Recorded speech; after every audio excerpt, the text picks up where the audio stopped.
mag-share ka sa crowd. It's my very, very first time, of course.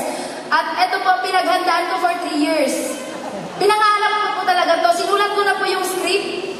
Kaya lang sa sobrang haba, hindi ko na binitbit kasi baka hindi po tayo matapos.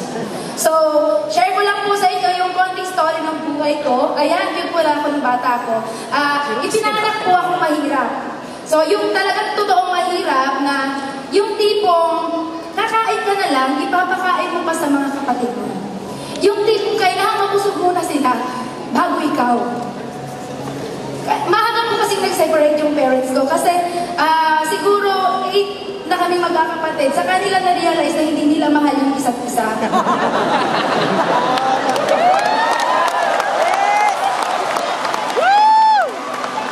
Tapos po, syempre, na-realize nila na hindi nila mahal yung isa't isa. Nagkanya-kanya sila.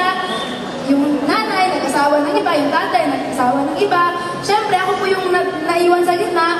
Ako po yung naging ina at ama ng mga kapatid ko, bigla-bigla. Wala pa akong choice, hindi ko po sila pwedeng takbuhan. Kasi mga mahal ko po sila. So, nung nag-guided po ako, nangarap din po ako na sana isang araw, hindi ganito. Yung mabuhay naman tayo na kumain tayo ng maayos. Then, one time, binigay ni God yung opportunity na makapag-abroad ako sa maling paraan.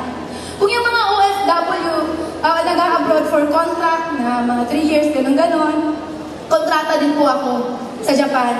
Marriage contract nga lang. Renewable. No? Magpapalit ka ng asawa. Ganun po yung nangyari sa akin. It's a very big sacrifice kasi kailangan kong lunukin ko ano yung lahat ng pwede kong lunukin para sa pamilya ko. Para sa mga kapatid ko. Then sabi ko dati, I was 19 years old that time, pumunta ako ng Japan. Sabi ko, yes, ito na to. Pangarap na bahay, sasakyan, savings, makukuha ko dito. Kailangan mag-26 years old na ako. Meron na ako lahat niyan. Kaya naman 26 years old na ako, nangyari guys. Wala lahat yun. Parang, ano nangyari pagharap ko sa salamin? Rosie, tumatanda ka na, pumapangit ka pa. Gusto mo ba yan?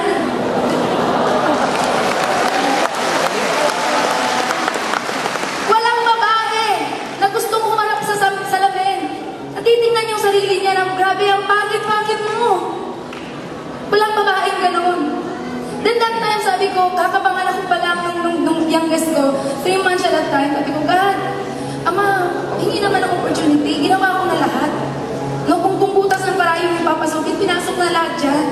Yung matinong opportunity naman ngayon na pwede makapagpabago ng buhay ko. Kahit ano, God, in-invite ako ng pinsan ko po sa AIM Global. Apply, Melody Salcedo! Kaya lang po, nakakatawa nung in-invite niya po ako, hindi pa ako naniwala. Kasi po yung pinsan ko, kilala ko po siya since childhood. Sabay po kami lumaki. 3 araw lang po ang pagitan namin nung pinanganak kami. Kaya alam ko kung sino siya, kilala ko siya. Alam ko na kung siya ang nandito sa harap ninyo ngayon, hinimatay na siya.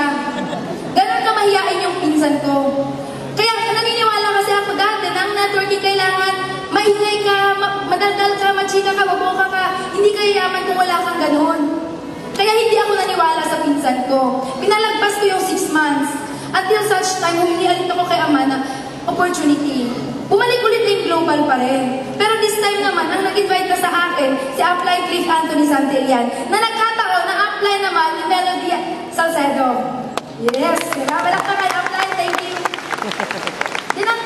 Siguro kanina sa mga shares, na-invite sila in person. Sa akin po kasi na-invite ako through online, Facebook. Then that time pa, hindi pa po ako marunong mag-computer. Kasi nung panahon po nang nag-graduate ako ng high school graduate lang po ako. Pero okay lang yun, wala sa pinag-aralan niya, nasa laman ng bulsa yan.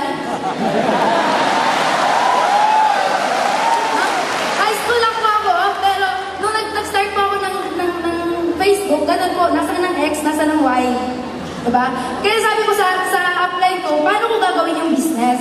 Sabi niya sa akin, Rosie, kung paano kitang in-invite, ganun lang din yung gagawin natin. At dun po, nangyari yung whole story, bakit nakuha ko yung first million ko sa AIM Global. Diba? Sa Japan, lagi sinasabi nung ginagawa ko yung network sa Japan, maraming mga 40 years na sa Japan, 30 years, 20 years na sabi, Rosie, tulungan mo ako. Tulungan mo akong gawin yung business. Kasi gusto ko nang umuwi sa Pilipinas for good. nagsasabi, mga kabataan, ate, tulungan mo naman ako. Tulungan mo ako makahanap ng hapon, puntang Japan. Kasi gusto ko mag-abroad. Gusto ko maiahon yung pamilya ko sa kahirapan. Isipin niyo yun, Pilipinas, Japan, yung mga nandun gusto kong umuwi sa Pilipinas, yung mga nasa Pilipinas gusto kong umuwi doon. Parehong reason, gustong maiahon sa kahirapan at gustong maiahon yung pamilya sa kahirapan, makasama yung mga mahal sa buhay. Diba? Pera yung naghahati sa dalawang bansa. Pera yung naglalayo sa pamilya. Diba? Yung magulang sa anak, kapatid sa kapatid. Akala ng iba, OFW, bayani. O, pagpalagay na natin, oo, yes. Marami natutulungan yung mga OFW. Pero yung mga OFW, marami din pamilyang sinira. Mga anak na nagkaanak na lang din nang wala yung mga magulang. Diba? Guys, eto lang po yung nagpagising sa akin. Sa lahat sasabihin ko po sa inyo. Ayun na, last na to, promise. Bigyan niyo yung mga sarili ninyo ng 5 seconds. 5 seconds para tanungin yung sarili ninyo. Kung yun bang mga buhay na meron kayo ngayon, yung buhay na tinitirhan ninyo ngayon, yan ba yung buhay na gusto ninyo? Kasi kung yan ang buhay na gusto ninyo, ituloy nyo yan. Walang problema dyan. Diba? Pero kung hindi yan yung buhay na gusto ninyo, baguhin ninyo. Yun ang ginawa ko. Iniwan ko po yung Japan. Last April, umuwi na po ako dito for good.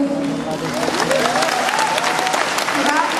Dati po yung bahay namin, kubo, na kapag umuulan, hindi mo na kailangan ng balde.